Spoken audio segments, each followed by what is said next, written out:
तारा का जो पूजा होता है उसमें मांस मदिरा का बड़ा प्रयोग होता है। ये वशिष्ठ मुनि का श्राप है।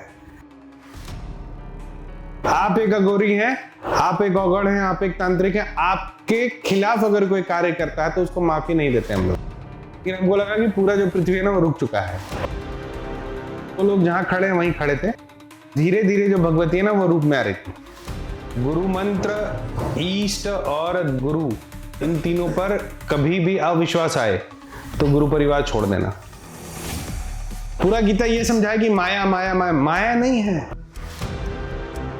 वाल्मीकि रामायण मत पढ़ना तुम लोग, धर्म से मन मतलब उचट जाएगा नहीं तो। उसमें कहा क्या है, रावण को अगर ईगो होता अपनी साधना का तो साधना मार्ग से सीता को वही मार देता। अर्जुन को मूल भय था अपने गुरु का, कृष्ण का। अर्जुन को भय ये था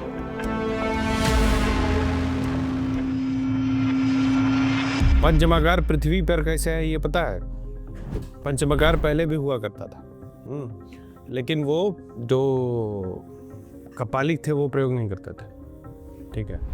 उसका प्रयोग कौन करते थे? उसका प्रयोग करते थे जो सिद्ध साधु होते थे।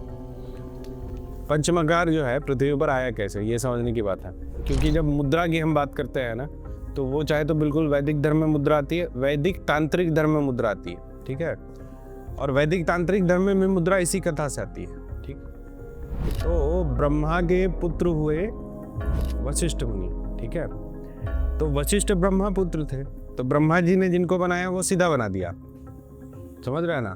तो उनकी कोई कंसोर्ट नहीं थी, मतलब कोई फीमेल डाइटी नहीं थी जो कि ब्रह्मा जी के साथ मिल करके इन ऋषि और मुनियों का जो जिन्होंने रचना किया। ब्रह्मा जी ने बोला तुम उत्पन्न हो जाओ, उत्पन्न हो गए। वशिष्ठ मुनि को ऐसा लगा कि माँ को देखना चाहिए। उन्होंने बोला हमारे पास माँ नहीं है, तुम हमें बताओ माँ कैसे देखें। तो ब्रह्मा जी ने बताया कि माँ तारा जो है वो ब्रह्मांड की माँ है। कौन? दूसरी माँ विद्या। क्यों?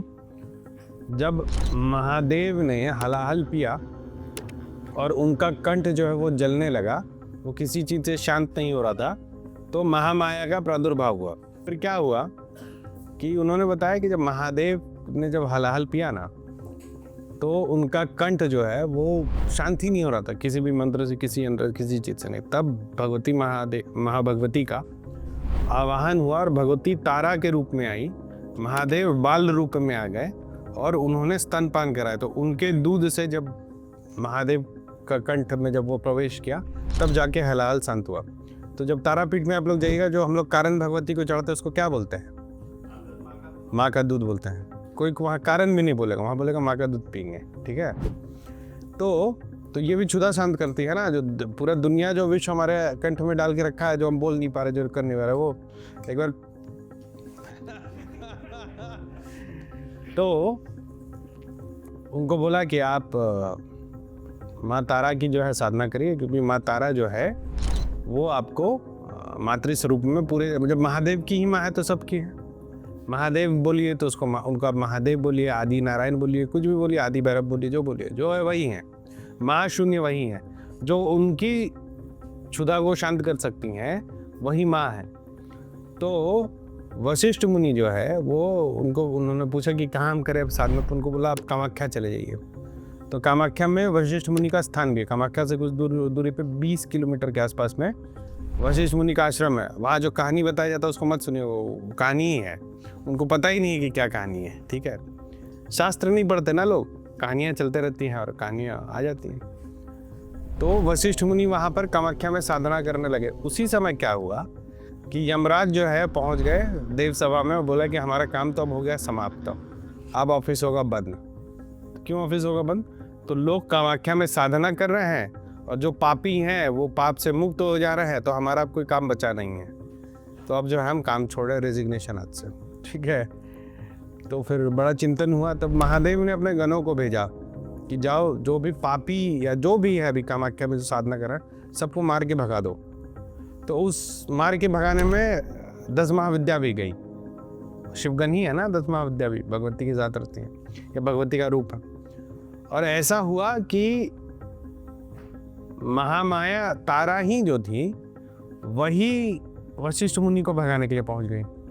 तो दे लात मारा वशिष्ठ मुनि को। वशिष्ठ मुनि नाराज हो गए तारा पे, तो तुम दो जो भी हो आज से तुम उच्चिष्ट हो गई। उच्चिष्ट क्या होता है?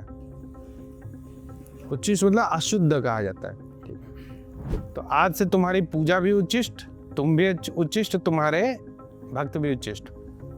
इसीलिए तारा का जो पूजा होता है उसमें मांस मदिरा का बड़ा प्रयोग होता है। ये वशिष्ठ मुनि का श्राप है। भगवती जो है, इस पे एक और कहानी है, मैं बात बताऊंगा। तो भगवती जो है वो तब से मसानी हो गई, ठीक है।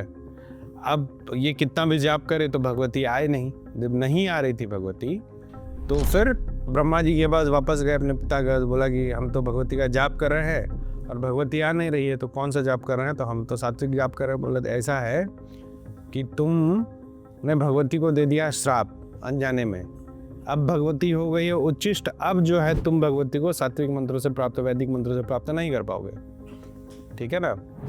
तो फिर क्या किया जाए? तो बोला कि अब आपको पंचमकार से जो है भगवती की साधना करनी पड़ेगी, ठीक है। तो पंचमकार में क्या है? मुद्रा। तो फिर वशिष्ठ मुनि पहुंचे किसके पास? परम वैष्णव के पास, नारायण के पास। नारायण ने उनको पंचमकार की विधि सिखाई, है ना। नारायण भक्त क्या बोलते हैं? वशिष्ठ मुनि को पंचमकार किसने सिखाया? नारायण ने। और फिर उनको बताया कि बैद्यनाथ धाम है हमारे झारखंड में, ठीक है। तो बैद्यनाथ धाम है और बैद्यनाथ धाम से कुछ कोस की दूरी पे ऐसा करके एक चंडीपुर जगह है। तो चंडीपुर जगह है, वहाँ पर माँ तारा का आप साधना कीजिए, वहाँ पर सिद्धि मिल जाएगी, तारा का प्रादुर्भाव वहीं होगा। तो वशिष्ठ मुनि वहाँ पे पंचमुंडी आसन बना करके तारा को उन्होंने साधना किया और विष्णु जी से वो मुद्रा लेके आए। वही मुद्रा से आज भी भगवती की पूजा होती है, ठीक है ना। तो यहाँ से मुद्रा हमारे तंत्र मार्ग में आया। तो मुद्रा का ये महत्व है। क्रम अघोर साधना में ऐसी होती है कि जो गुरु परंपरा है उसके हिसाब से आपको साधना करना होता है। तो सबसे पहले क्रम में तो गुरु मंत्र आता है, गुरु मंत्र को साध लीजिए। देखिए, गुरु मंत्र को साधना जैसा कुछ होता नहीं, ये भी समझा दे रहे हैं आप लोगों को। गुरु मंत्र सदा हुआ होता है, इसलिए उसको गुरु मंत्र कहता है। हम जो आपको आज कान में मंत्र दिए वो इससे पहले हमारे गुरुजी ने हमको दिया था, उनके गुरुजी ने दिया उनको। ये अनंत काल से चला हुआ एक प्रोसेस है। हम लोग कोई पहले दूसरे पीढ़ी के लोग नहीं हैं, ठीक है। इसीलिए जो मंत्र आपको मिला है वो कैसे मिलता है? वो कान में मिलता है। क्यों मिलता है? ये हमारा वायु है जो आपके अंदर प्रवेश करता है। ये वो वायु है जो हमारे गुरुजी ने हमारे कान में दिया था, ठीक है। उनके गुरुजी ने उनके कान में दिया, उनके गुरु। तो उसको एकदम आप लेके चले जाइए, कहाँ तक? नवनाथों तक लेके चले जाइए। ये वायु वहाँ से चल रहा है। तो वो सबसे पहला तो वो बहुत महत्वपूर्ण है कि आप गुरु मंत्र पे पूरा एकदम कंसंट्रेट करें। गुरु मंत्र, ईष्ट और क्या कहते हैं गुरु, इन तीनों पर कभी भी अविश्वास आए तो गुरु परिवार छोड़ देना, ठीक है। तो साधना मार्ग में एक गुरु आपको सिर्फ मार्ग प्रशस्त कर सकता है, लेकिन आप कितना कमिटेड हैं वो डिसाइड करेगा कि देवता आपको कब देखेंगे। जिस दिन देवता ने आपकी तरफ देख लिया ना, आपको समझ में आए नहीं आए कि देवता ने आपको देखा है, लेकिन अगर आपको देवता देख लिया तो आपका जो है जीवन उसके बाद से अलग होगा, आपका सोच अलग होगा, आपका विचार अलग होगा। आप समझ नहीं पाइएगा कि जीवन में क्या चल रहा है।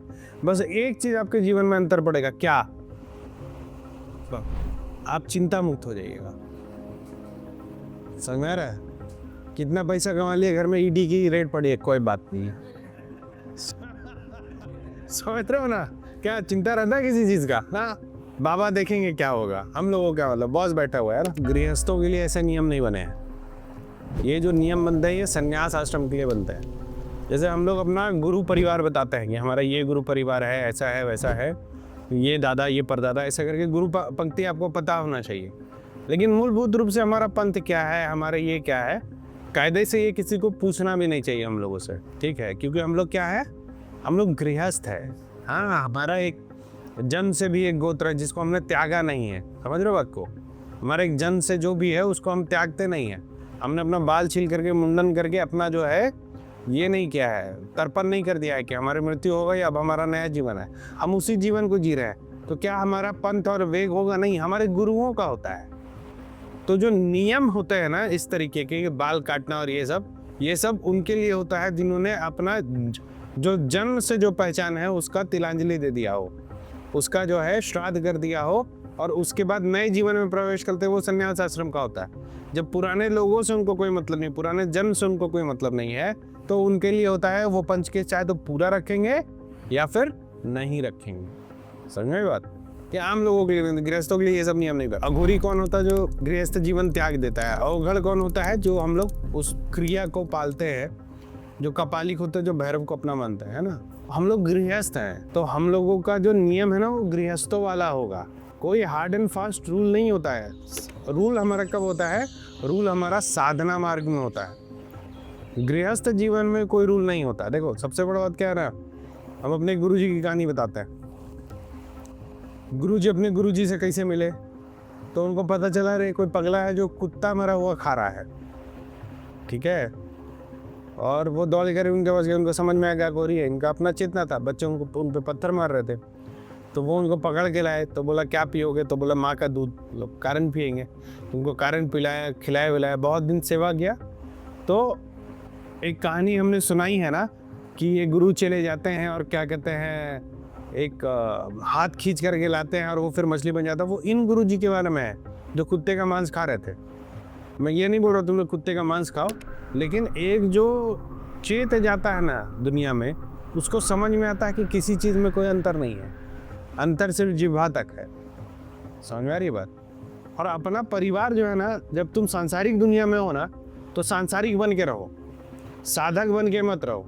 एक साधक की बहुत बड़ी हार यहाँ होती है जहाँ वो लोगों को अनकंफर्टेबल करने लगे कि तुम्हारे यहाँ यह चल रहा है, तुम बोला ऐसा तो नहीं होता है।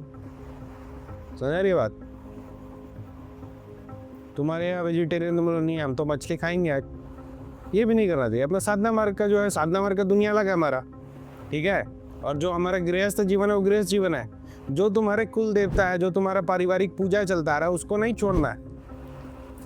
जो यहाँ सिखाया जाएगा वो साधना मार्ग है। ये रात्रि का पूजन है। रात में हम लोग अपना महाकाल, महाकाली, महाभैरव है ना, बाकी जो भी है चंड मुंड दिस दैट सबको हम लोग आह्वान करते हैं। उसमें गृहस्थी का काम नहीं है। उस समय आप साधक हो जाएंगे, उस समय आप अवगढ़ हो जाएंगे, ठीक है। लेकिन जब आप पुत्र हैं, पति हैं, पिता हैं, तो उसी रोल में रहिए। वो गृहस्थ का रोल है, वैसे ही जीना है। अब हमारा पुत्र बोलेगा कि भैया हमको आपके पिताजी आपके थाली से एक निवाला खाना, तो हम मना कर देंगे क्या?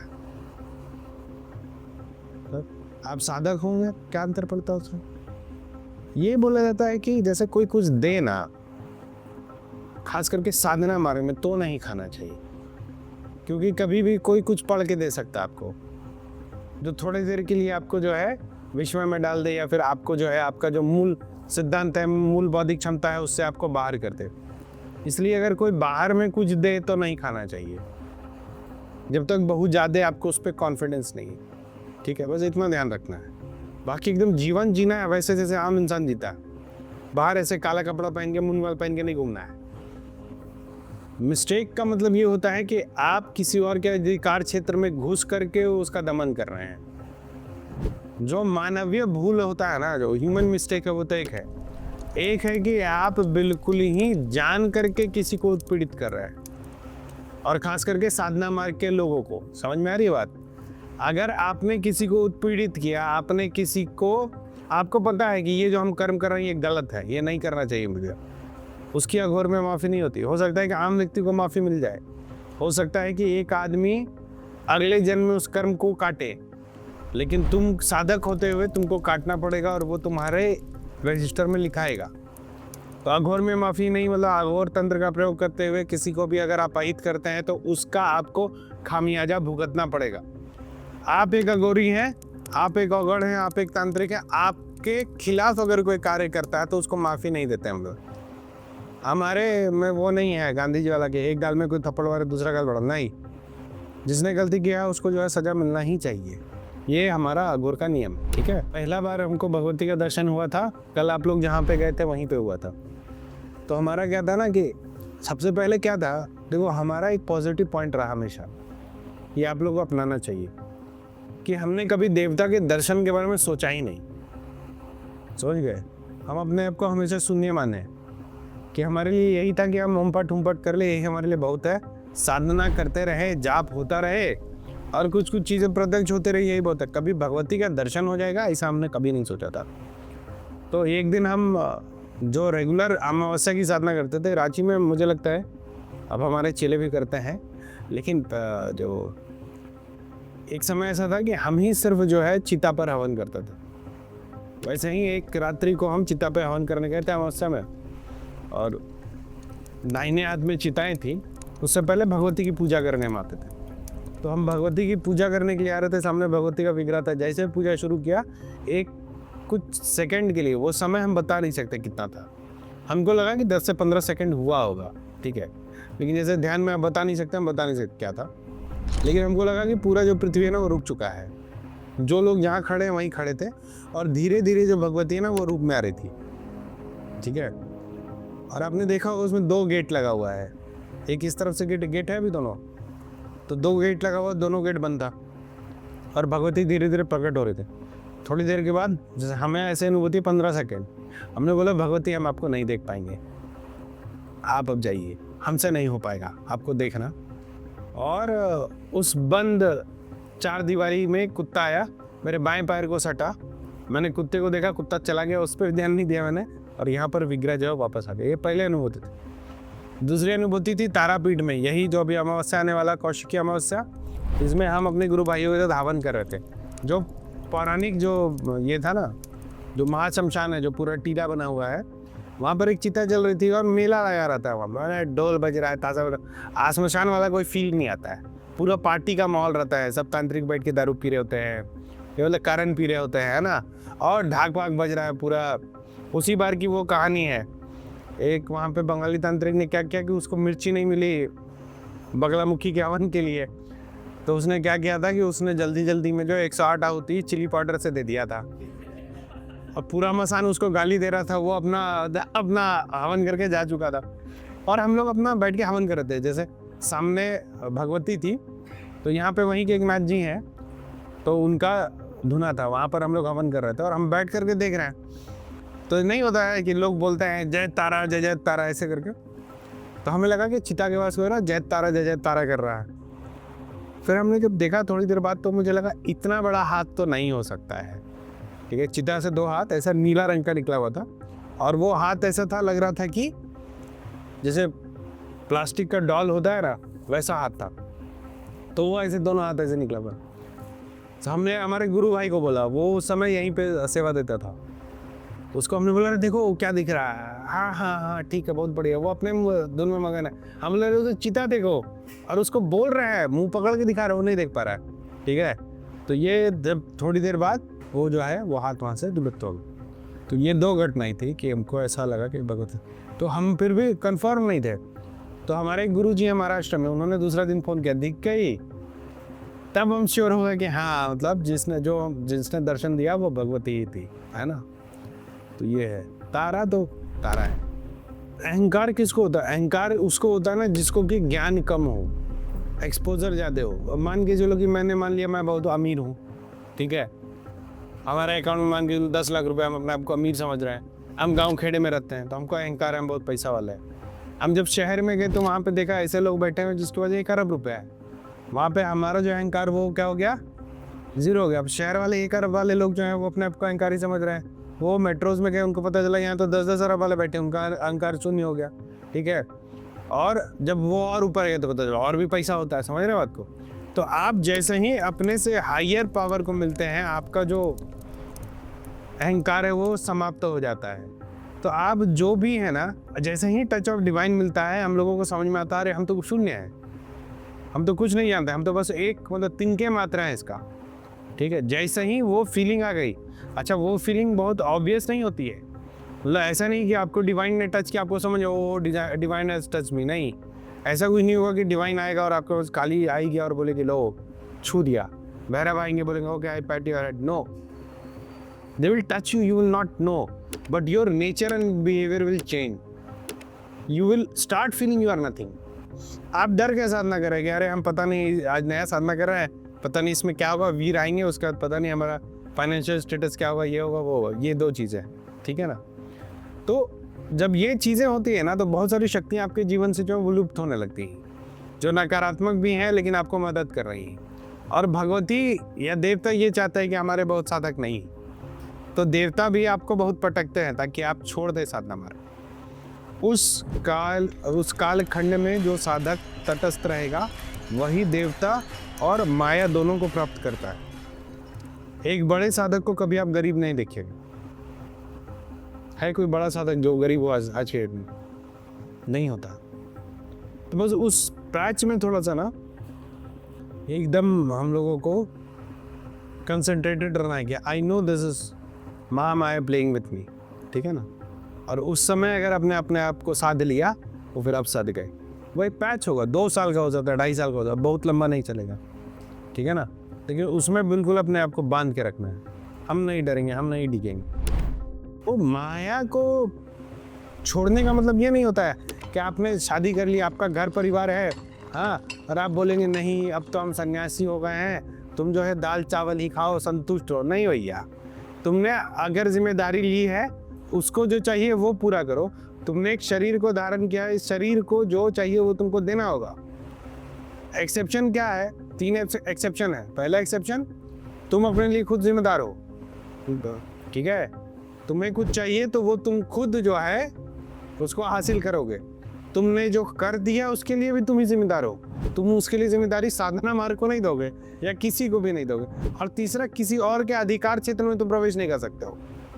हम तुम्हारे लिए तय करें, तुम उसके लिए तय करो, ये नहीं करना है, ठीक है। ये 3 सिद्धांत को जीवन में मान के चलोगे, उसके बाद तुम जो भी कर रहे हो वो पाप रहित है। पाप पुण्य हम जो है मनुष्य समझ नहीं सकते हैं।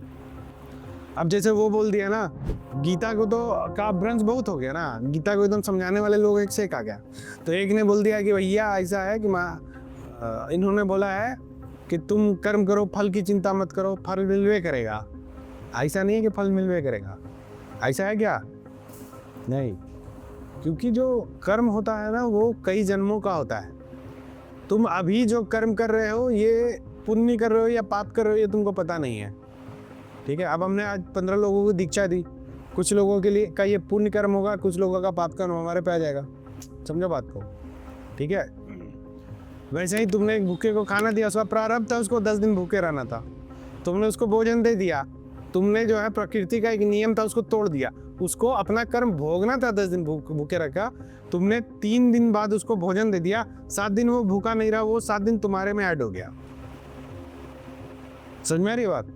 तो इसीलिए कृष्ण ने बोला कि तुम कर्म करो, तुम कर्म पुण्य कर रहे हो कि पाप कर रहे हो ये समझना जो है तुम्हारे बौद्धिक क्षमता से बाहर की चीज है, ठीक है। इसीलिए पहले तो कर्म करो।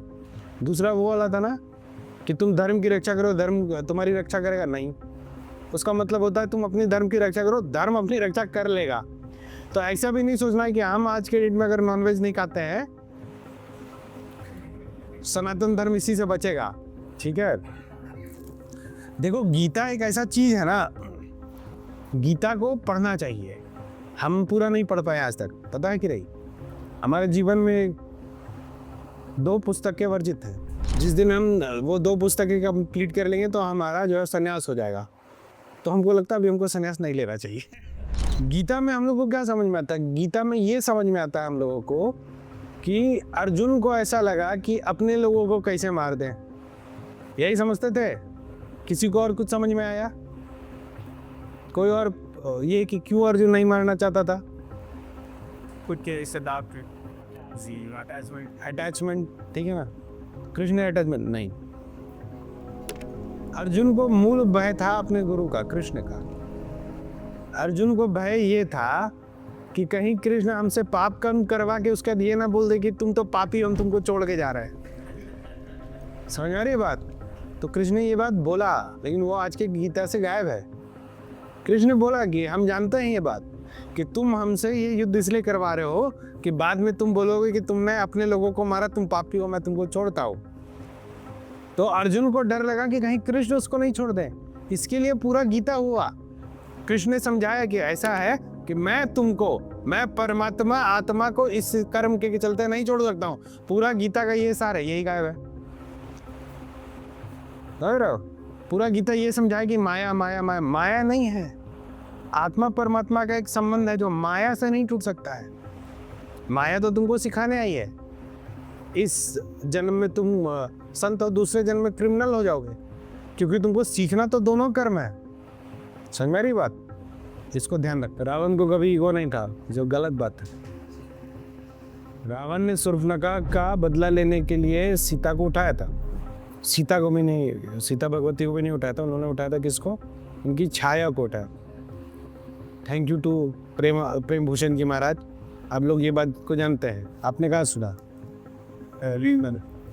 आपने राजन जी महाराज को सुना हो सकता, तो दो भी है।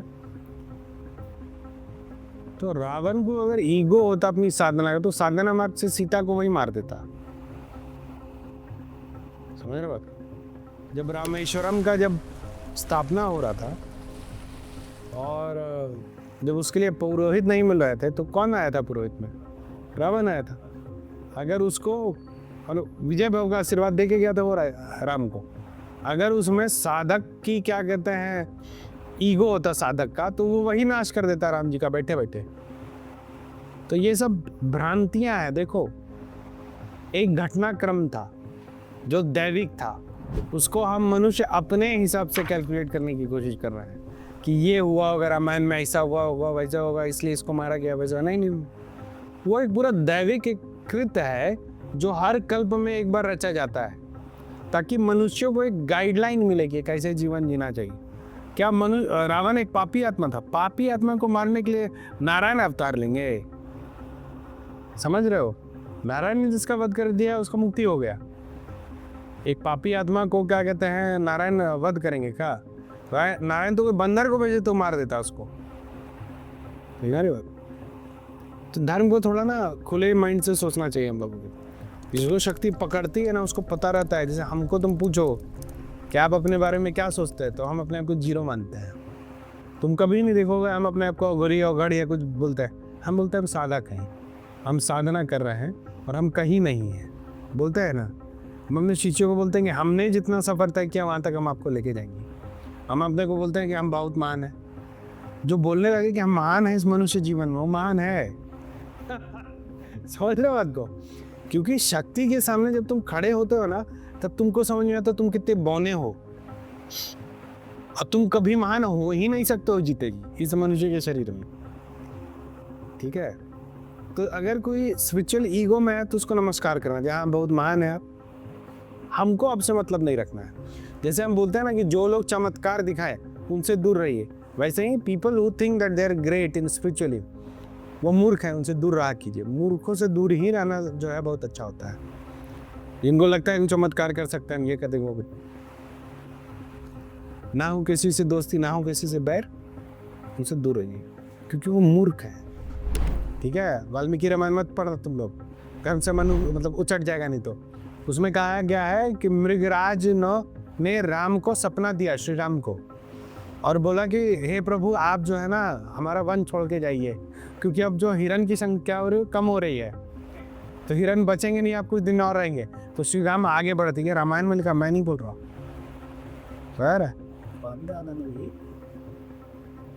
इसमें क्या कहते हैं, श्री कृष्ण का आखेट का वर्णन है कि श्री कृष्ण आखेट कर रहे हैं।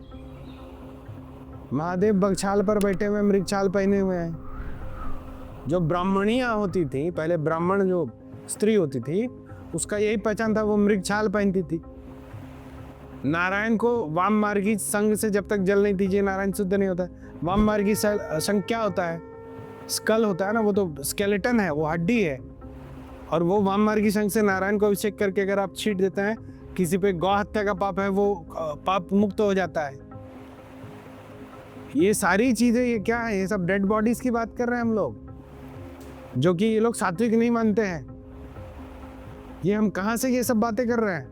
श्री राम क्या कहते हैं, हवन किए भगवती का, भगवती ने कमल चुरा लिया, कमल ने अपना कमल निकाल दिया।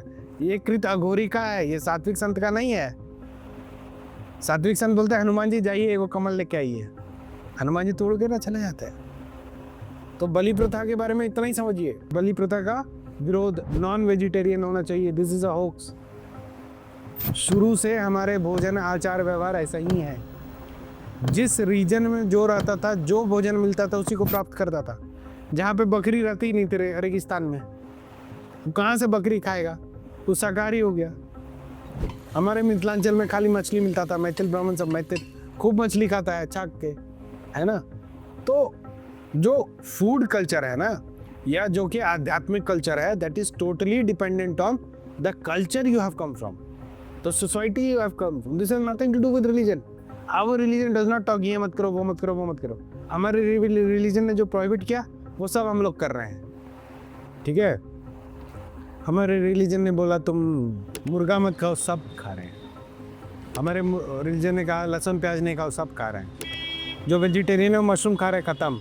मशरूम इज प्रोहिबिटेड हमारे रिलीजन में, पता है कि नहीं। और लास्ट सुअर प्रोहिबिटेड है। तो ये 5 चीजें जिसने खाई वो हिंदू धर्म से ऐसी व्यवहार है, लोड ही नहीं लेना है। कितने वेजिटेरियन है जो कि क्या कहते हैं मशरूम नहीं खाते हैं, सब। तो इसीलिए शांति से अपने साधना मार्ग को, हमको तो ऐसा लगता है कलयुग में जो है ना, अघोर के अलावा कोई उपाय नहीं है, या फिर एकदम सन्यासी हो जाइए। कब किस रूप में आपके टूथपेस्ट में क्या मिल जाए, वैष्णव बने हुए हैं। मंत्र तभी करेंगे जब गुरु देते हैं, उसके अलावा मंत्र नहीं करना चाहिए। अपने मन से कोई मंत्र नहीं करना चाहिए, किताब से उठा के कोई मंत्र नहीं करना चाहिए, कभी मंत्र नहीं करना चाहिए। करना क्यों है, दिक्कत यही है हम लोगों की कि हम लोग साधना करने के प्रति इतने मतलब सजग हो गए हैं ना, खास करके इंटरनेट के दौर में। पहले तो लोग क्या कहते हैं नारायण दास श्रीमाली की किताब खरीदते थे, अब तो मतलब फ्रीली अवेलेबल है भाई, मंत्र मंत्र कहीं से भी ले लिया, उसका आप करना नहीं करना है। जिस चीज़ का अधिकार नहीं है उसको करना ही नहीं है। जो चीज़ पूजा में समझ में नहीं आ रही वो नहीं करना है। आपने हमको देखे गुरुजी ऐसे सावन करा, हम भी ऐसे करेंगे, नहीं करना है। गुरुजी ने बताया कि ऐसे करना है, इसके करना है, इस मंत्र से करना है, तब वो चीज़ करना है। हमारे एक शिष्य ने अभी विशेष सर का स्थापना कर लिया, उसका फोटो भेजा, गुरुजी ठीक किया है क्या। हम लोग बोले नीचे यंत्र क्या बनाया है, तो इसमें यंत्र भी बनता है। हमने मंत्र क्या पढ़ा, समझ रहे हो बात को, कौन से पीठ का मंत्र पढ़ा, तो पता ही नहीं है। तो गुरुजी कर रहे तो हम भी कर रहे हैं, क्यों कर रहे हैं भाई। मैं क्या बोला कि किसी ने हमसे पूछा कि काली की पूजा करने से अनिष्ट होगा, हम लोग एकदम होगा, वही वाला बात है। तुम किस मन के साथ भगवती के पास जा रहे हो, तुम जा ही रहोगे। एक माला जाप करे डर रहे भाई कुछ गलत नहीं हो, कुछ गलत होगा फिर। और जब तुम सोचते हो ना कि गलत नहीं हो, तो तुम ये भी सोचते हो कि क्या गलत हो सकता है। तो नहीं, किसने एक अभी कहानी बता दी, पहले ओशो ने सुनाया, फिर सदगुरु ने सुनाया ये कहानी कि एक तिब्बतन मॉन्क के पास गया एक साधक साउथ इंडिया से, और उसको बोला कि तुम हमको कोई साधना दे दो। तो इसको लगता था हम बहुत बड़े साधक है, तो बोला ना कि क्या कहते तुमको हम मंत्र दे रहे हैं, मंत्र दे दिया, बोला जाओ गुफा में इसकी साधना करो। तो उसको 2 वर्जन है, तो उसमें जा कर के एक ने बताया कि उनको बोला कि तुम बंदर के बारे में नहीं सोचना। तो ये चले गया, ठीक है बंदर के बारे में सोचेंगे, कौन सी बड़ी बात है, बंदर से जीवन में कभी पाला ही नहीं पड़ा। मंत्र जाप करना शुरू किया, उसका सोचो वो बंदर के बारे में नहीं सोचना है, समझ आ रही बात। फिर 2-4 मालाएं जो ऐसे वाले बंदर के बारे में नहीं सोचना है। और वो मूलभूत रूप से जितने दिन साधना किया वो यही सोचता रहे कि बंदर के बारे में नहीं सोचना है, और ये सोच के बंदर के बारे में ही सोच रहे थे। तो जब तुम अनिष्ट नहीं हो ऐसा सोचोगे तो तुम अनिष्ट के बारे में ही सोचते हो। तो जब भगवती के पास हम गए हैं, जब हम पूजा कर रहे हैं, हम समय दे रहे हैं भगवती को, तो अब भगवती महामाया है ना। भगवती जब महालक्ष्मी है, महासरस्वती है, महाकाली है, तो हम वहाँ कहीं नहीं जाएंगे। भगवती अलक्ष्मी तो है ही नहीं कि लक्ष्मी छीन ले, तो हम उस विषय में सोचते क्यों। लेकिन भगवती को लगता अच्छा ये साधक तो यही मांग रहा है, तो लो तुम यही ले लो, समझ रहे हो। ऐसा सोच के साधना करना चाहिए।